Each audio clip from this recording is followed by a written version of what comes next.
retour sur ce plateau de l'autre journal avec nos invités Ferdinand Haïté et Luc Abaki. Voilà, qui vient de terminer. Oui, c'est Ferdinand. Luc, au-delà de l'infréquentabilité du Togo, on remarque ces jours-ci ou bien ces derniers mois, ces dernières années, une convoitise de l'Afrique par les puissances occidentales. Toi, si tu as fait oui, bien sûr. Nous sommes de plein pied.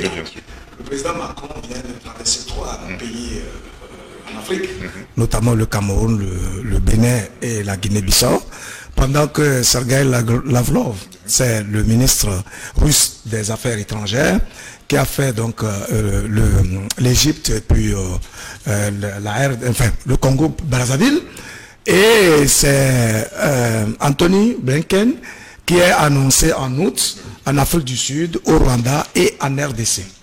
Donc on comprend qu'il y a tout un balai de toutes ces puissances européennes et occidentales qui reviennent manifestement en Afrique. Et là, il faut juste analyser un peu le contexte. Vous voyez, voilà le monde entier qui sort de la pandémie de coronavirus qui a duré pendant 2 ans pratiquement, qui a décimé beaucoup d'âmes en Europe et qui a déstructuré les économies, et ébranlé beaucoup de fondamentaux de ces économies-là. Et puis, à peine on sort justement de coronavirus, voilà la crise ukrainienne qui surgit et où les ports sont fermés. Et donc, les produits ne circulent plus. Les économies européennes ont de sérieux problèmes, alors qu'au même moment, un pays comme la Russie commence à se faire entendre sur le précaré français, sur des territoires qui étaient traditionnellement protégés et acquis par les puissances occidentales. Et donc on comprend véritablement qu'il y a un renouvellement du projet de reconquête de l'Afrique. Vous savez comment la colonisation avait eu lieu, c'est précisément dans le but de trouver des terres arables, de convoiter, ou bien d'extraire des matières premières, et puis de faire produire, si vous voulez, les produits de rente, etc., sur le territoire. C'est ça qui avait justifié ce que nous avons appelé la colonisation, et qui a été caractérisé par justement une forme de prédation et de captation de nos produits. Mais curieusement, pendant qu'ils viennent pour convoiter nos produits, ils s'entredéchirent entre eux.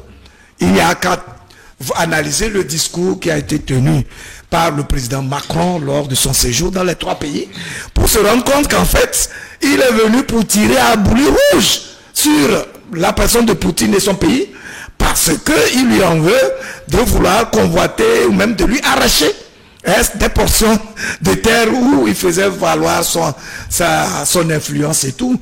Et le président Macron a été tellement dans la démesure qu'il nous a donné les moyens de conclure à l'insignifiance de ce propos, parce qu'il a fini par verser dans une forme d'insulte des Africains eux-mêmes. Et je crois que c'est une très belle leçon. Je dis, c'est bien fait pour nos dirigeants qui, pendant plus de 6 décennies, ne se sont pas rendus capables d'entreprendre des choses audacieuses pour reconstruire leur pays, pour restructurer leur société, pour faire en sorte à asseoir des économies solides qui résistent au temps et qui permettraient qu'aujourd'hui, la voix de nos États puisse porter. Alors, à partir de l'instant où nous sommes dans cette vulnérabilité permanente, il ne faudrait pas qu'on s'offusque de ce que les puissances occidentales, qui sont très prévenantes, qui sont avides des matières dont nous disposons et que nous ne savons pas capitaliser, viennent encore nous endormir, nous berner en vue de nous les arracher tout simplement. Voilà. Merci beaucoup. Oui, Ferdinand, c'est la même question. Non, mais moi je pense que ce n'est pas d'aujourd'hui que l'Afrique fait l'objet de convoitises. Cela remonte à très longtemps. Depuis la nuit des temps, on a vu bien la conquête arabo-musulmane. Comment ils ont pénétré l'Afrique à partir des territoires comme ce que nous appelons aujourd'hui l'Éthiopie, l'Érythrée, tout ça. Dans ce détroit-là, ils sont rentrés en Afrique, ils ont pratiqué l'esclavage pendant plus de 11 siècles. Et après, les Blancs sont venus. D'ailleurs, c'est l'esclavage arabo-musulman qui a déstructuré beaucoup de royaumes africains. qui affaiblit d'ailleurs l'Afrique avant que l'esclavage n'arrive. Et puis après l'esclavage, on a bien vu la colonisation. Et donc, on n'est jamais sorti en réalité de l'esprit de la conférence de Berlin, à savoir que l'Afrique est une chasse gardée pour certaines puissances.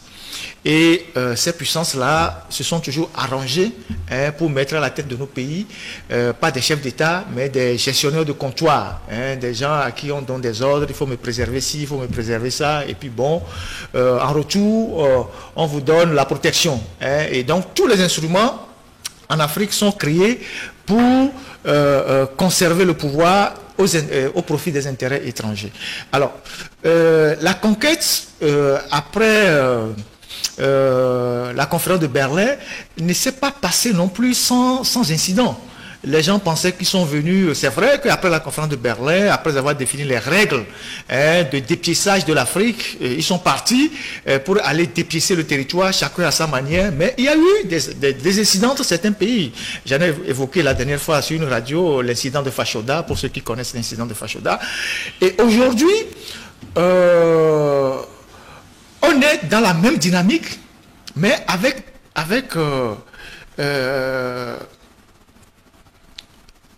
des acteurs plus nombreux.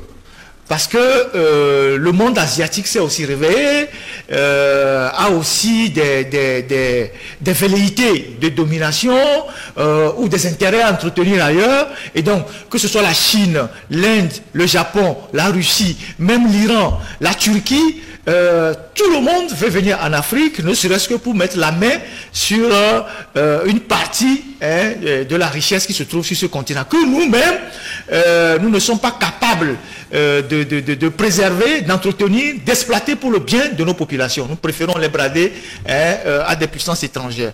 Et donc, la compétition devient très rude ces temps-ci, parce que, effectivement, le monde a beaucoup changé. Il y a eu de nouvelles puissances qui ont émergé, qui ont aussi envie d'aller dominer ailleurs. C'est un réflexe humain. Quand vous avez un royaume qui naît, il a envie de soumettre tous ceux qui sont tout autour de lui pour des raisons de puissance, voyez-vous. Et donc, les Français sont là, ils avaient leur précaré, ils sont en train de perdre leur influence. Les Américains, ils vont, ils viennent, ils ont aussi leurs réseaux qui sont là. Les Israéliens sont là aussi, les Indiens viennent, les Chinois, les Japonais, les Turcs. Rappelez-vous que la Turquie a été toujours un pays, qui a des reflets depuis la nuit des temps impérialistes. C'est quand même l'Empire ottoman qui a dominé un peu partout, une partie de l'Europe, l'Afrique du Nord, une partie de l'Asie, et donc du Moyen-Orient plutôt. Donc la Turquie aussi retrouve ses reflets d'antan, et le risque pour nous les Africains, c'est que avec l'escalade verbale, on risque d'être victime, on risque de servir de guerre à procuration pour ces puissances-là. Nos territoires risquent de servir d'espace où ces puissances-là vont venir s'affronter. Aujourd'hui, quand un président français passe, il dit les choses tout crues. Quand un ministre des Affaires étrangères russe passe, il dit aussi les choses tout crues. Il le dit tout cru. Il faut le lire pour comprendre. Et quand les Américains viennent, ils disent les choses tout crues. Et les Chinois, ils sont peu bavards, mais ils sont très très futés. Ils essayent de pousser les pions. Les Turcs arrivent. Et bref, tout ça, après 60 ans après les indépendances, nous n'avons pas progressé, véritablement. Nous n'avons pas progressé, pourquoi? Parce que nous n'avons pas eu de dirigeants visionnaires. Nous n'avons pas eu des gens capables de construire des États solides ou des ensembles régionaux plutôt solides, capables de résister à la pression de l'extérieur, ou capable de résister aux prédateurs de l'extérieur. Chacun s'est occupé de son enclos, comment consolider son pouvoir, écraser ses concitoyens, bâtir des pouvoirs avec des piliers claniques, communautaristes, et à la fin, on n'a pas d'État. Quand vous prenez tous les pays africains aujourd'hui, on est miné par des problèmes de tribalisme, de communautarisme, d'oligarchie. En conclusion, on n'a pas réussi à bâtir des nations. On On n'a pas réussi à bâtir des États. On n'a pas de creuset dans lequel tous les citoyens se retrouvent et se sentent fiers de se battre pour ce pays-là lorsque ce pays a des soucis ou bien lorsque ce pays est agressé. Voyez-vous, le réflexe, c'est que vous prenez un grand pays comme la République démocratique du Congo. On vous dira là-bas que les gens raisonnent selon les tendances régionales. Quelqu'un qui est de Kasaï, quelqu'un qui est de Katanga, quelqu'un qui est de je ne sais où. C'est comme ça que ça résonne. Vous prenez la Guinée. Ça résonne, Basse-Guinée, Guinée forestière, et les peuples sont où? C'est comme ça que ça résonne. C'est comme ça. Et donc, on n'a pas fondamentalement réussi, pendant des années d'indépendance, à construire des États. On n'a pas conçu des nations. Il y a eu des entités oligarchiques qui se sont détachées du lot, qui ont pris le pouvoir, qui continuent de dominer la majorité des populations, de jouir du pouvoir, d'écraser les gens. Et ces gens-là n'ont pas le souci de construire un État. Donc, à partir de ce moment-là, nous nous retrouvons dans une position de faiblesse par rapport à ces prédateurs qui arrivent et qui viennent tous nous amadouer. Ils viennent tous nous amadouer alors que tous ont les mêmes intentions. Personne ne vient ici parce que nous sommes beaux, nous sommes gentils, nous sommes des gens assez choses. Personne ne vient pour nous. Chacun vient pour prendre sa part de richesse que nous avons dans nos sous-sols que nous n'exploitons pas ou que nous n'avons pas la capacité de mettre en valeur pour développer nos pays. Bon, puisque vous en avez, vous ne faites rien. Bon, nous on vient chercher chez vous. S'il faut provoquer des guerres chez vous pour ramasser ça, on va provoquer des guerres. Donc, le retour aujourd'hui en force de toutes ces puissances-là qui arrivent sur nos territoires ne doit pas être perçu comme je sais pas, un atout. Ça doit plutôt nous inquiéter. Parce que ça va alimenter les guerres, ça va alimenter la vente des armes, ça va alimenter les groupes terroristes, ça va alimenter le désordre. Parce que c'est dans le désordre, c'est dans les guerres, c'est dans ces conflits intercommunautaires, c'est dans la fragilité de nos États que ces puissances-là pourront tirer le meilleur de ce qu'ils viennent chercher en Afrique. Donc, moi, je ne m'attends pas à ce que quelqu'un vienne pour libérer l'Afrique. Je vois des prédateurs qui arrivent, chacun avec sa méthode pour nous amadouer. Je dis, bon, les anciens ne sont plus bons, nous sommes les nouveaux, on est plus gentils avec vous, on ne vous a jamais colonisé, on n'a jamais fait ci. Les autres vont arriver pour dire, bon, nous sommes spécialisés dans les infrastructures, on va vous réaliser des choses en un temps record. Nous avons beaucoup d'argent, comme la Chine.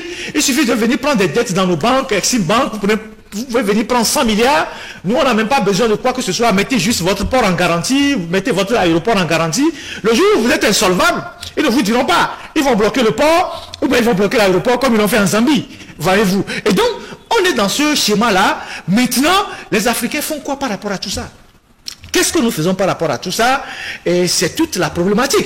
Il y a tellement de réflexions qui ont été faites. Pendant longtemps, l'Afrique nous aurait mal parti de... Attends, je trouve le tout à l'heure. En passant par les Kizerbo, en passant par l'Afrique maudite, il y a eu tellement d'ouvrages, tellement sur le plan politique, sur le plan de la culture, sur le plan de l'agriculture. Tout a été déjà fait. Tout a été déjà mis sur la place. Mais ces livres-là sont enfouis dans les bibliothèques. Personne ne les exploite. Nous avons des recherches qui sont là, dormies dans les laboratoires. On ne fait rien. Je vais donner un simple exemple. Comment vous pouvez croire que, par exemple, les gens, si vous avez l'habitude d'aller dans les pharmacies, quand vous allez dans nos pharmacies là, pourquoi je dis toujours que l'Occident, ou je ne sais pas, l'Asie continuera pas à être riche et nous serons toujours pauvres? Vous allez dans les pharmacies là, 90% des produits pharmaceutiques sont fabriqués en Occident. Bien sûr. Peut-être 20% sont fabriqués en Asie. 90%. Et dans les pays francophones, 80% sont fabriqués par les entreprises françaises. Que nous achetons tous les jours. Parce que tous les jours, on prescrit des produits. Mais nous avons fermé des pharmaciens. Bac plus 7, Bac plus 11, Bac plus 8, je ne sais pas pour certains. Docteurs en pharmacie. Ils sont tous devenus des vendeurs de médicaments.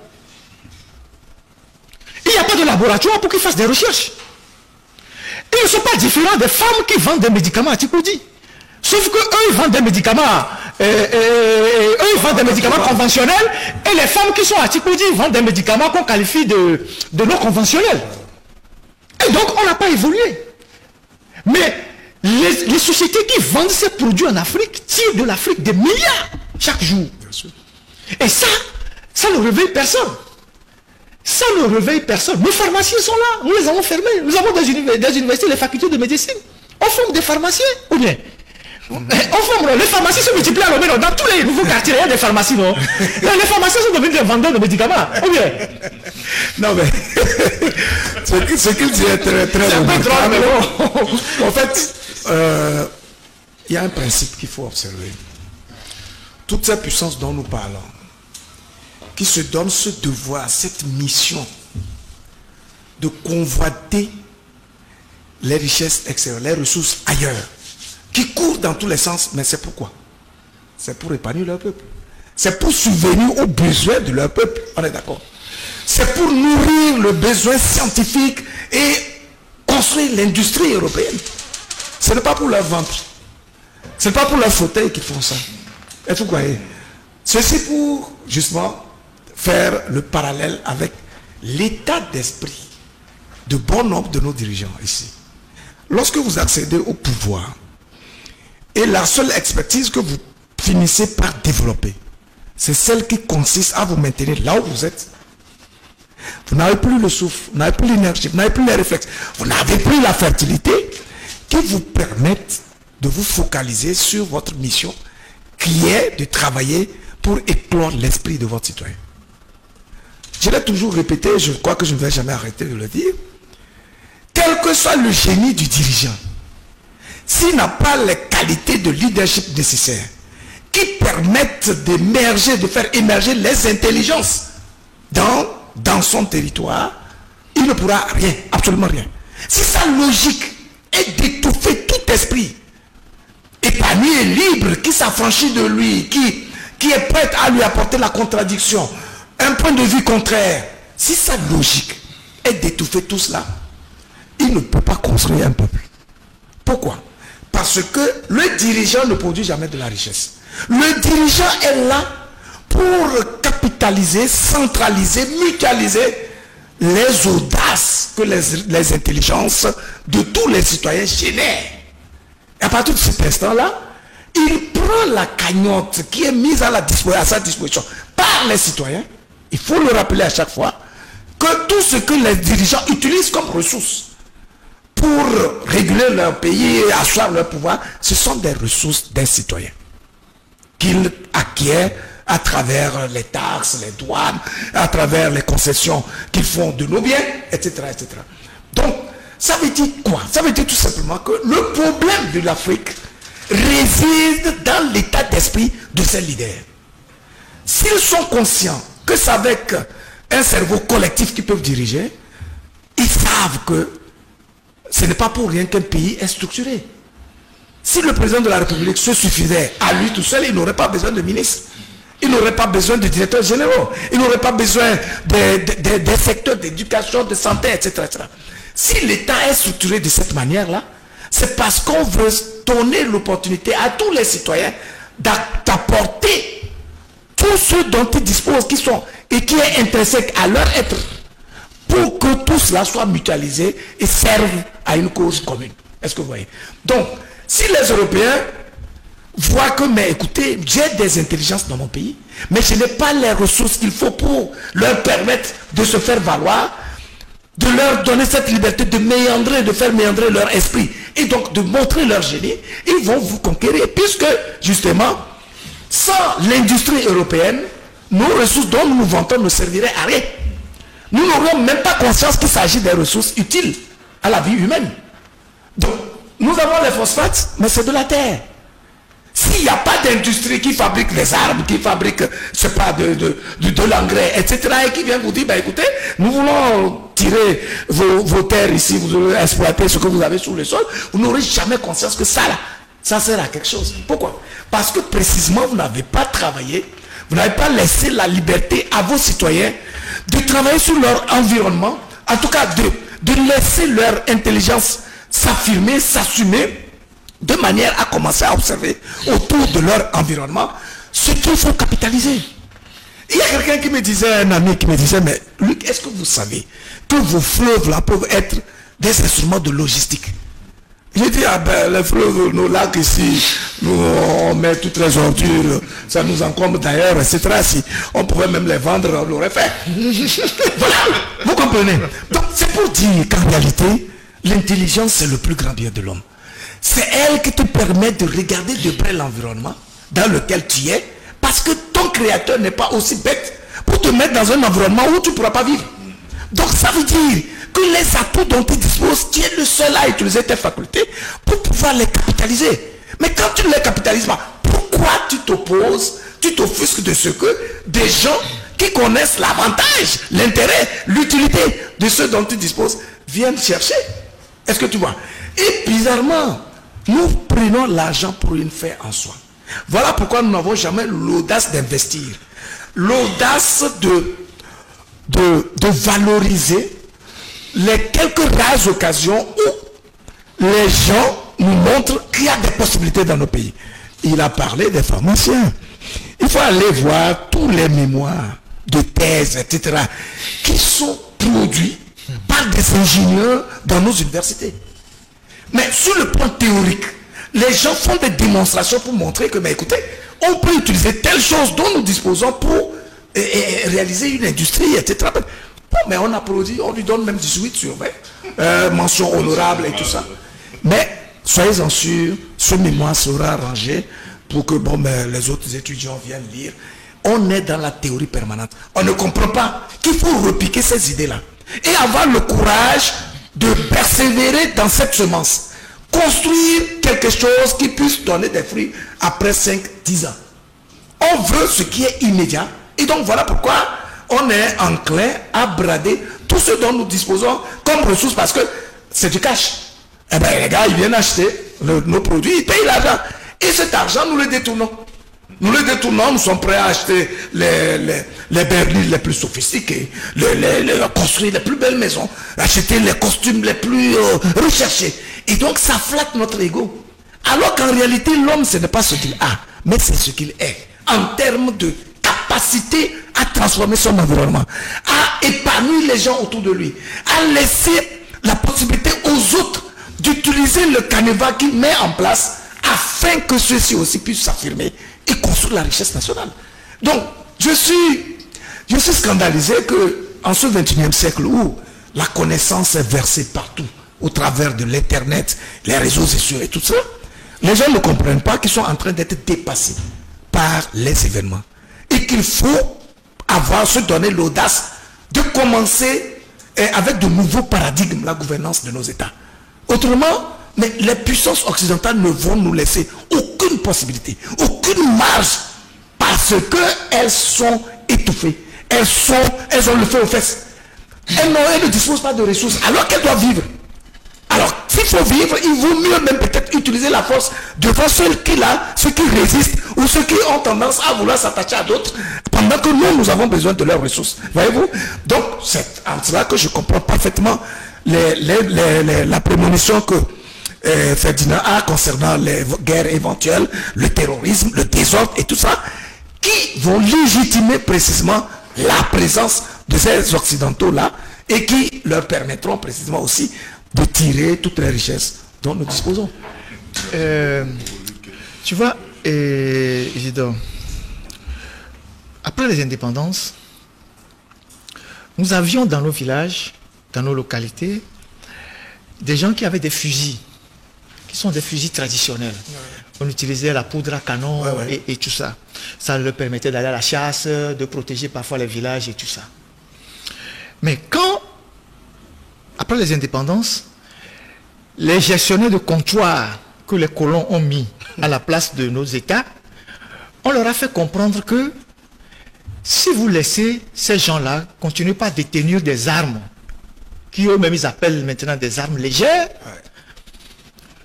et comme vous n'êtes pas légitime, ils risquent de se révolutionner contre vous. Et comme ils ont des armes, ils peuvent vous faire des dégâts. Alors, on a concocté des programmes qu'on a baptisé récupération des armes légères et tout ça. On est allé dans les villages là.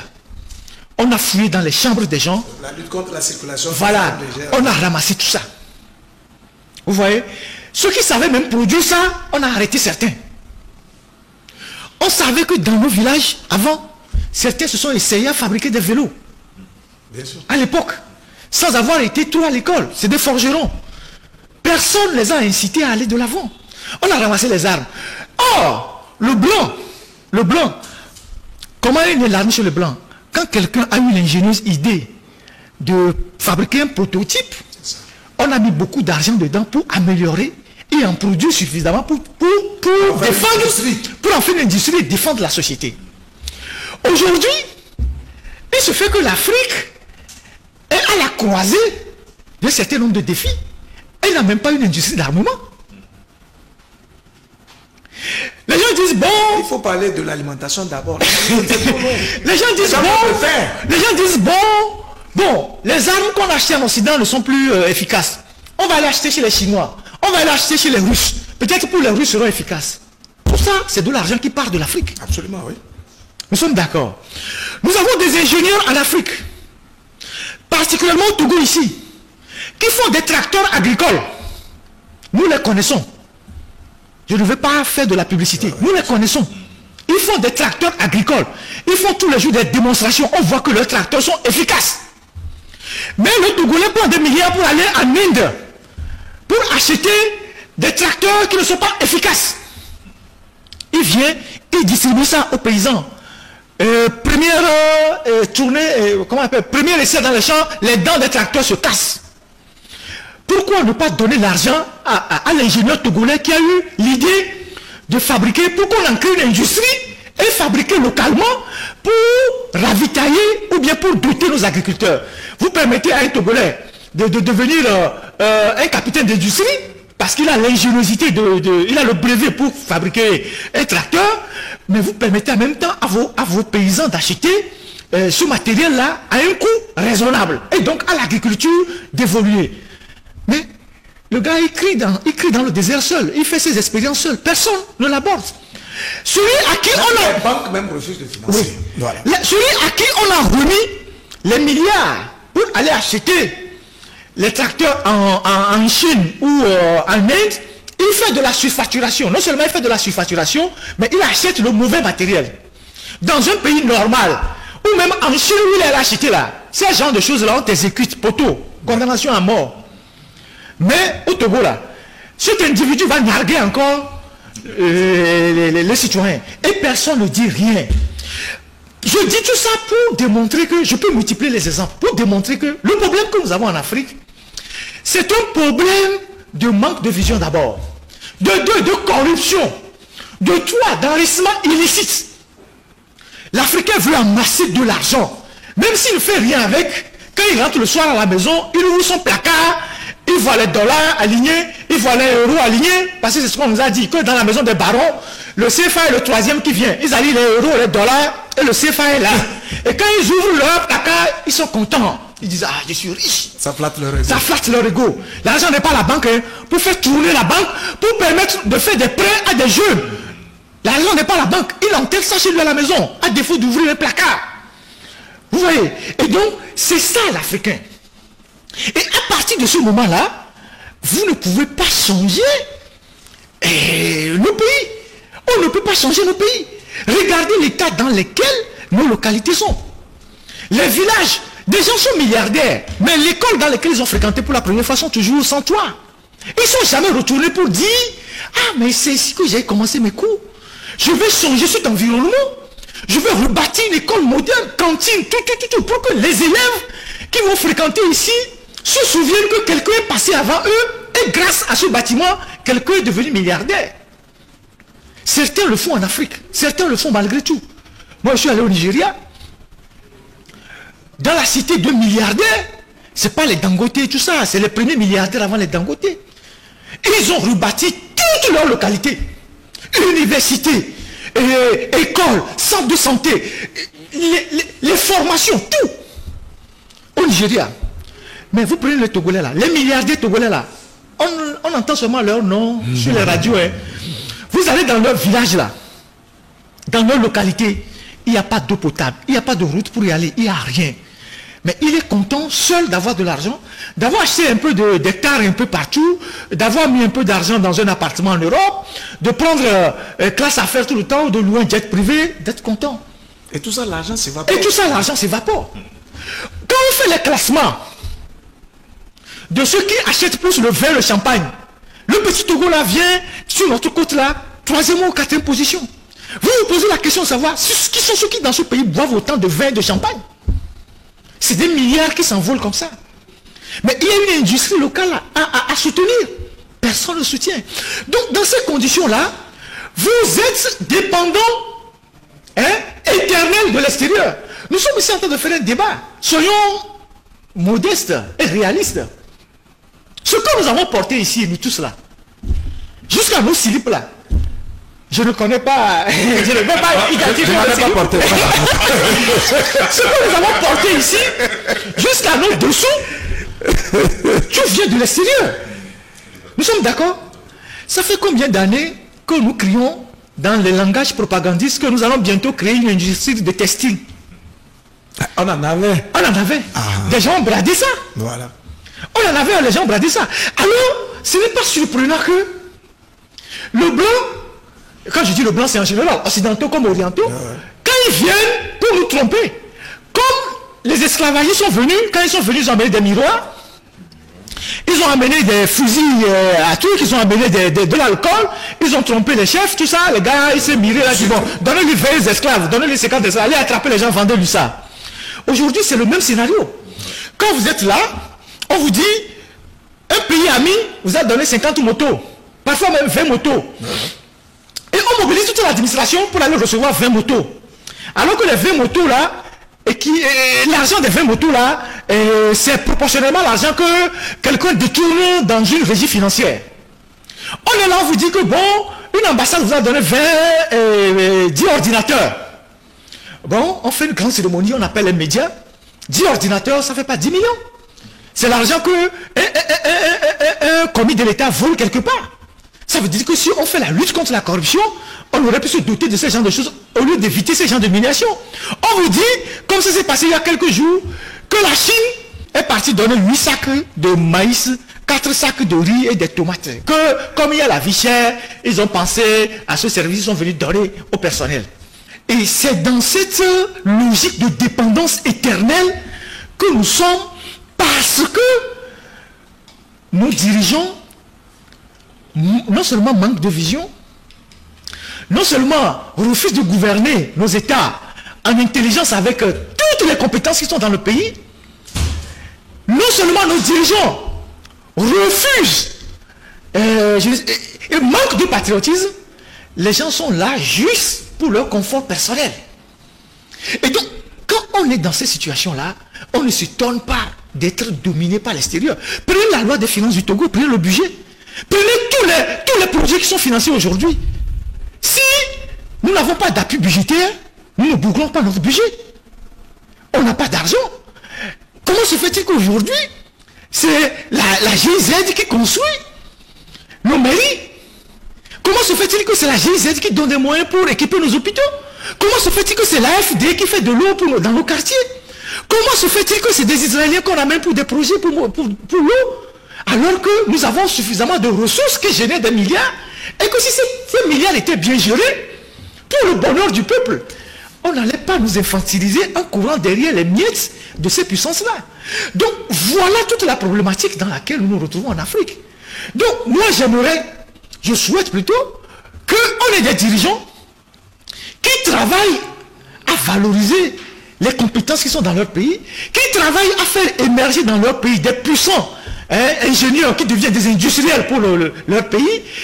Je rêve que on nationalise toutes les mines qu'on a cédées aux étrangers, là, les cimenteries, tout ça, pour permettre au Togolais de gérer ça.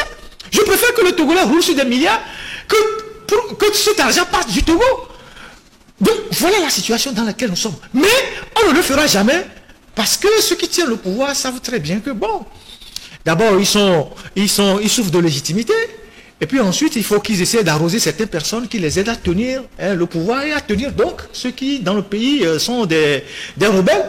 et qui de temps en temps bousculent leur sommeil. Voyez-vous? Et donc, voilà la situation. Et tant qu'on sera comme ça, tant qu'on sera faible, sans industrie d'armement, sans capacité de nous nourrir, sans capacité de faire des routes, sans capacité de construire des écoles, sans capacité de transformer les recherches qui sont des thèses que nos universitaires font et qui dorment dans la bibliothèque, on ne peut pas les transformer.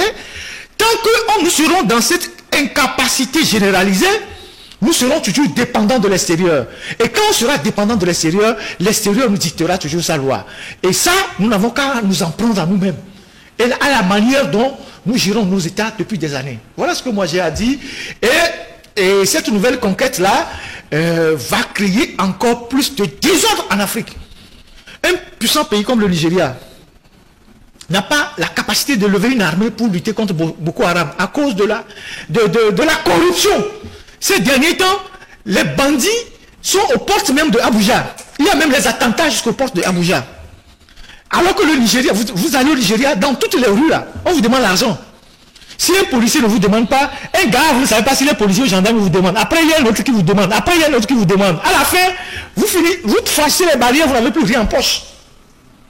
Et donc, quand vous avez des pays qui sont gérés comme ça, dans la corruption totale, alors que les dirigeants sont en train de s'enrichir, mais aujourd'hui, qu'est-ce qu'on nous dit? Les hôpitaux de référence, s'il n'y en a pas, on va se soigner à l'extérieur, on va à l'hôpital américain de Neuilly en France, on va en Asie, à Singapour, on va à Dubaï pour se soigner, même Dubaï. Les princes arabes, vous les voyez, ils sont des gens qui font la vie, Ils achètent des voitures extrêmement chères. C'est encore pour eux que les industries de voitures marchent dans le monde. Parce qu'eux, ils débloquent sans compter les chèques là. Mais ils développent leur pays. Ils ont une vision. Mais en Afrique là, le président peut rouler avec une voiture extrêmement chère. Mais il n'y a pas d'ambulance pour amener les gens à l'hôpital. Ils sont fous.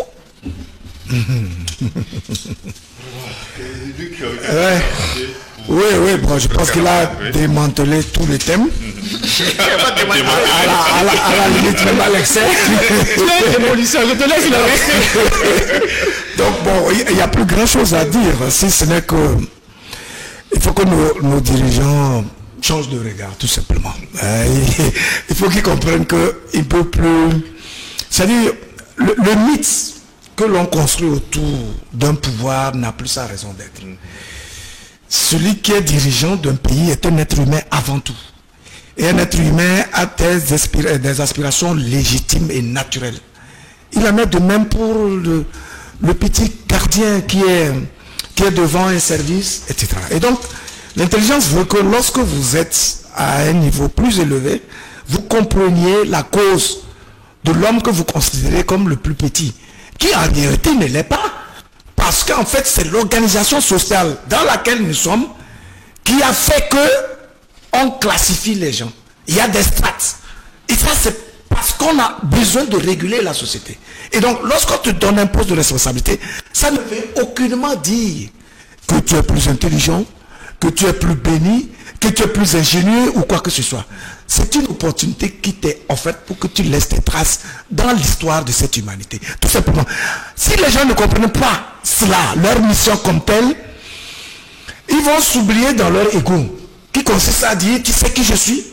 Du genre, il s'appuie sur ce qu'il a, sur le titre qui lui a été conféré, pour s'apprécier, alors qu'en fait, pour qu'il puisse avoir de la valeur dans une société, pour inspirer respect, admiration et contemplation, ce sont ces œuvres en fait qui doivent parler à son nom. Voyez-vous? Donc, lorsque vous avez cet état d'esprit-là, vous comprenez que plus vous travaillez sur l'esprit de vos citoyens, mieux vous construisez votre propre image et l'image du collectif. Et donc, à partir de cet instant-là, si vous réussissez à rassembler vos communautés, d'abord vos citoyens, ensuite vos communautés, votre société, et vous construisez une nation, vous serez en mesure alors de transporter ce génie-là à travers les pays voisins pour créer des agglomérations, pour créer des regroupements, qu'ils soient solides, soudés, parce qu'ils fonctionnent sur la base des règles qui sont connues de tous et respectées par tous. Aujourd'hui, nous avons dans notre sous-région ce que nous appelons la CEDEAO, Communauté économique des États de l'Afrique de l'Ouest. Sur le plan théorique, lorsque vous lisez la charte et tous les documents affiliés à la vie de cette structure, vous vous rendez compte que les gens sont quand même illuminés. Sur le plan des intentions, mais c'est noble. Mais pourquoi donc, après plus de 45 ans, on n'est pas en mesure de matérialiser, d'implémenter cette vision-là? Justement parce que les gens s'oublient dans leur ego. Ils prennent le pouvoir pour une fin en soi, pour l'expression la plus élevée de leur vie. Et donc, à partir de cet instant-là, s'il n'y a jamais eu un besoin de rogner une part de leurs avantages, en vue de la fondre dans les parts communes pour créer quelque chose de grand, il n'y a pas. On ne veut pas du tout. Voilà pourquoi on a des problèmes sur des questions d'alternance, sur des questions d'intégration régionale, parce que les douaniers doivent prendre les taxes sur des marchandises qui viennent du Bénin, qui viennent de trucs, etc. On dit, il y a la carte d'identité que vous pouvez utiliser dans tout l'espace, mais vous allez à l'aéroport, vous n'avez pas, on doit mettre le cachet. Vous n'avez pas le cachet, vous mettez votre carte d'identité. On met où votre cachet? Donc, du coup, sur le plan pratique, c'est difficile d'intégrer. Et donc la circulation libre des personnes et des biens devient juste un vœu pieux.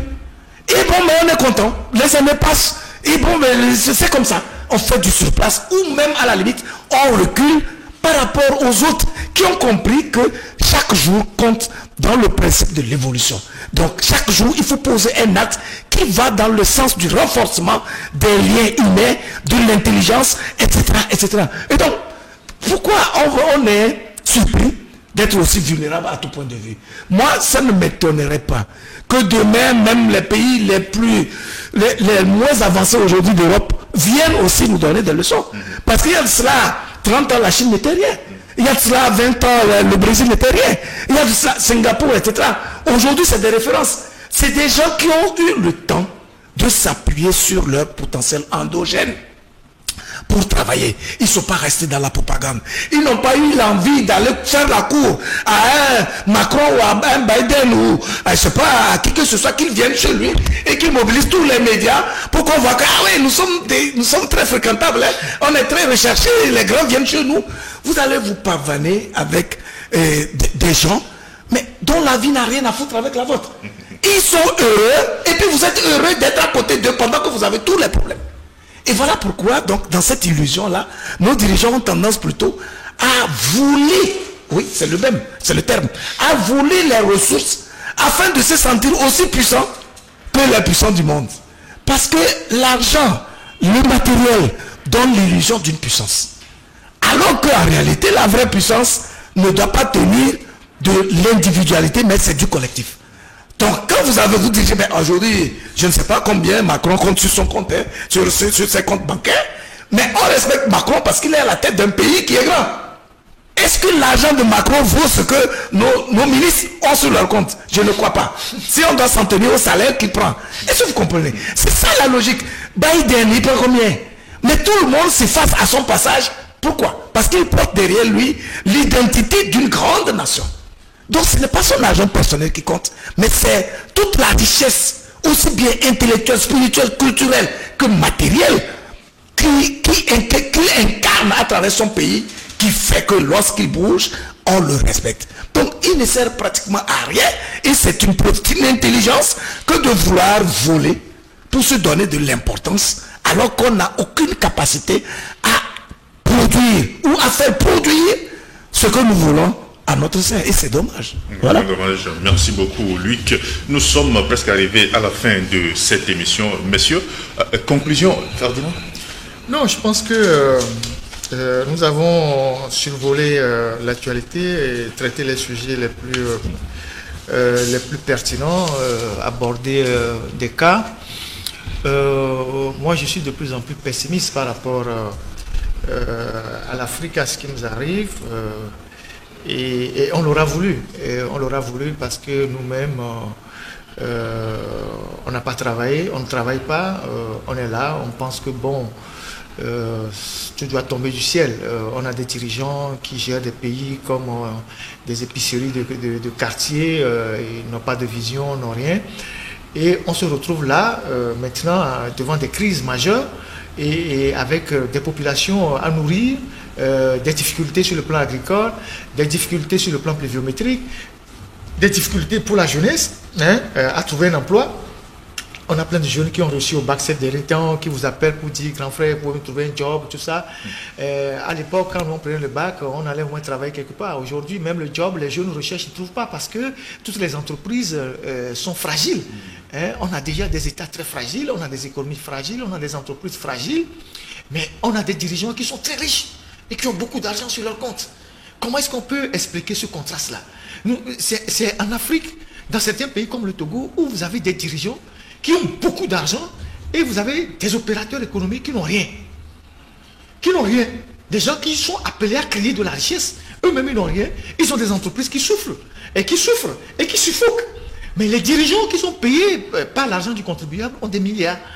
Et donc, moi, je pense qu'il y a tout un changement qu'il faut faire. Il y a un nouveau cap à dessiner pour nos pays. Sinon, ça va être terrible dans les jours à venir, dans les années à venir. Et j'aimerais inviter particulièrement les autorités togolaises à s'occuper de nos propres problèmes. Nous en avons énormément ici, des problèmes de vie chère, de pauvreté, de difficulté à avoir accès à l'eau, difficulté d'emploi. Et nous avons des problèmes de droits de l'homme, des gens qui sont en prison, qu'on peine à juger depuis des années. On a des gens qui sont en exil, qui ne peuvent pas rentrer, des Togolais de la diaspora qui sont exclus de la vie de notre pays. Nous avons des problèmes à régler. Et au lieu de gaspiller nos énergies, les maigres ressources que nous avons, prendre l'avion, aller à gauche et à droite pour dire qu'on vole au secours du voisin, parce que quelqu'un aurait dit un jour que quand la case de ton voisin brûle, je ne sais quoi, occupons-nous de nos affaires. Et tout le monde travaille pour le bonheur de son peuple. Vous allez remarquer quelque chose. Depuis un certain temps, Talon ne se présente jamais à des conférences, que ce soit de la CEDEAO, de l'UEMOA, tout ça. Il envoie ses ministres. Ça n'empêche pas que le Bénin soit présent. Mais il se concentre sur ce qu'il a à faire à l'intérieur du pays. Mais depuis la crise malienne, il va, tous les sommets, il va, parce que l'insécurité, l'envahit, commence à aller, oui. Mais avant, on sent quand même qu'il a une vision, il a une façon de travailler. Voilà. Parce qu'il sait aussi que le fait d'aller de venir, c'est de l'argent qu'on dépense, alors que dans un village, il n'y a pas de forage, quelque part, il n'y a pas d'alcool dans un dispensaire. Voyez-vous. Et donc, concentrons-nous sur nos problèmes, réglons nos problèmes. Et nous avons une crise politique qui dure depuis des années. Comment dire ça? C'est une hypocrisie de faire croire que nous n'avons pas de crise politique. Il y en a. Nous avons des prisonniers. C'est une hypocrisie que de dire qu'on n'a pas de prisonniers. Nous avons des Togolais qui sont à l'extérieur, qui ne peuvent pas rentrer librement dans leur pays parce que, voilà, ils ont eu à se prononcer sur le régime ou bien, voilà, ils ont des ambitions. C'est des problèmes que nous traînons. Il faut régler tout ça au lieu d'aller jouer le bon samaritain ailleurs. Parce que les défis que nous attendent sont des défis énormes. Vous voyez les jeunes aujourd'hui, avec l'internet, avec tout ça, leurs besoins sont énormes. Et cette jeunesse qui bout là, demain sera vraiment le danger pour beaucoup de régimes. Parce que des gens sont... les gens sont... je ne sais pas comment dire ça. Les gens s'informent de plus en plus. Il y a l'internet, les gens comprennent les enjeux. Les gens savent même qu'aujourd'hui, en Occident, ça ne marche plus. Et certains ont compris que bon, partir en Occident, ce n'est plus la solution. Les gens veulent se réaliser dans leur pays. Mais si vous les empêchez de se réaliser, vous les bouchez, vous cassez les petits opérateurs économiques, les jeunes qui veulent émerger, vous les étouffez, parce qu'ils ne sont pas de couleur politique, vous êtes en train de créer un terreau dangereux. Donc, moi, j'invite ceux qui tiennent encore ce pays à réfléchir, à revenir aux réalités togolaises, plutôt que de faire le tour de l'Afrique de l'Ouest en cherchant les conflits où ils seront des médiateurs. Voilà ce que moi je voulais dire. Merci beaucoup, Ferdinand. Oui, je pense qu'on a beaucoup parlé. Tout le monde sait que nous parlons parce que nous sommes des êtres humains. Nous donnons des idées parce que nous savons que les idées, c'est ce qu'il faut pour construire une société, pour transformer une société, pour une vie, etc. Et donc, en tout, il n'y a que l'être humain pour donner de la valeur à quelque chose qui existe ou à créer pour créer. Les animaux n'ont pas ce stress-là parce qu'ils ont décidé de vivre en harmonie avec la nature et avec ce que la nature leur offre. Nous avons décidé d'utiliser nos facultés pour aller au-delà de ce que la nature offre. Ça veut dire que nous devons quand même rester dans cette logique qui nous permet de comprendre que la première chose dont nous avons besoin, c'est quand même d'exister. Ça veut dire que notre première fierté d'être humain, c'est le fait de compter parmi les humains. Et donc, à partir de cet instant-là, il n'y a plus rien qui puisse nous mystifier, plus que notre propre génie que nous allons faire valoir pour étoffer notre fierté d'exister.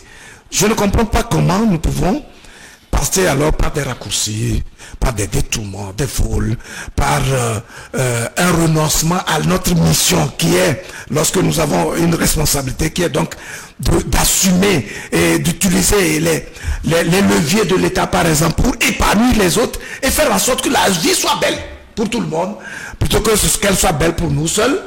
Donc je crois que tout cela, quand nous comprenons cela et nous paramétrons notre mental de cette manière-là, tous les problèmes que nous avons aujourd'hui, nous aurons les moyens de les éviter. Pour la simple raison que nous comprenons que l'autrui, notre prochain, ne peut pas être un ennemi pour nous si nous montrons que nous comptons sur lui pour nous construire ensemble. Voyez-vous? Donc, à partir de cet instant-là, si les puissances occidentales continuent de venir vers nous ici, nous avons une force interne pour nous opposer. C'est-à-dire que nous nous appuyons sur notre potentiel endogène, sur notre légitimité à l'interne, qui est donc connue, assumée par l'ensemble de la population elle-même. Si la population dit non, on ne veut pas de cet étranger, il ne viendra pas. Je ne sais pas si vous avez l'habitude de regarder un peu les documentaires animaliers. Ils m'inspirent beaucoup parce que je vois avec quelle férocité, quelle ardeur, quel dynamisme, quel zèle les animaux défendent leur territoire. Mais c'est incroyable. Au prix même de leur vie, vous allez voir des animaux, les singes, les gorilles, les lions, les prédateurs, là, ils circonscrivent toujours leur territoire. Avant d'y rentrer, il faut vraiment être garçon. Donc, alors que nous, on ouvre largement les portes à tous les prédateurs du monde, pour une raison ou une autre, parce que quand ils viendront, ils vont nous intéresser, un peu comme ce qui s'est passé au moment de la colonisation. Je crois que Ferdinand l'a rappelé, avec des petits gadgets, on livre notre bétail, c'est-à-dire les êtres humains, on leur donne en cadeau. Et aujourd'hui, c'est avec de l'argent. On vient dire, bon, mais écoutez, on vous donne tel gisement, et vous prenez tel gisement, en contrepartie, vous avez un intéressement, vous avez un retour, machin. Et puis les gens donnent ça. Ils bradent tout le patrimoine commun. Ils privatisent tout. Sans rendre compte à qui que ce soit. Mais comment dans ces conditions-là, vous pensez que lorsque vous serez face à une épreuve à une échelle nationale, vous aurez les moyens de vous défendre? Nous sommes aujourd'hui, nous faisons face au terrorisme.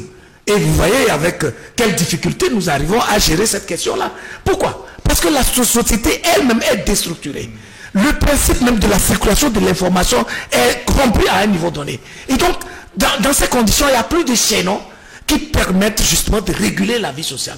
Donc, tous ces éléments-là mis ensemble nous montrent qu'il faut revoir notre façon de regarder autrui, notre regard sur l'argent, notre regard sur le bien matériel, et comprendre que notre valeur dépend plus de ce que nous produisons à partir des facultés et du génie dont nous disposons, plutôt que de ce dont nous disposons à partir du vol, des détournements, en tout cas des actes qui sont pas des valeurs, mais plutôt des actes compromettants. Voilà. Merci. Merci Luc, merci beaucoup, merci à vous messieurs. Je rappelle que nous étions avec Ferdinand Haïté, directeur de publication du journal L'Alternative. Ferdinand, merci d'être passé. Voilà. Et également avec Luc Abaki, il est chroniqueur, journaliste, analyste politique. Luc, c'est toujours un privilège et puis un vrai plaisir d'être là. Voilà. Merci également à vous, chers techniciens, à vous les stagiaires qui nous ont aidés à réaliser cette émission. Merci à vous tous. Ce que nous faisons ici, c'est une mission que nous nous sommes donnée. Nous ne sommes contre personne. Nous voulons une société moderne, une société épanouie. Alors, changeons nos regards et la vie jaillira. Bonsoir.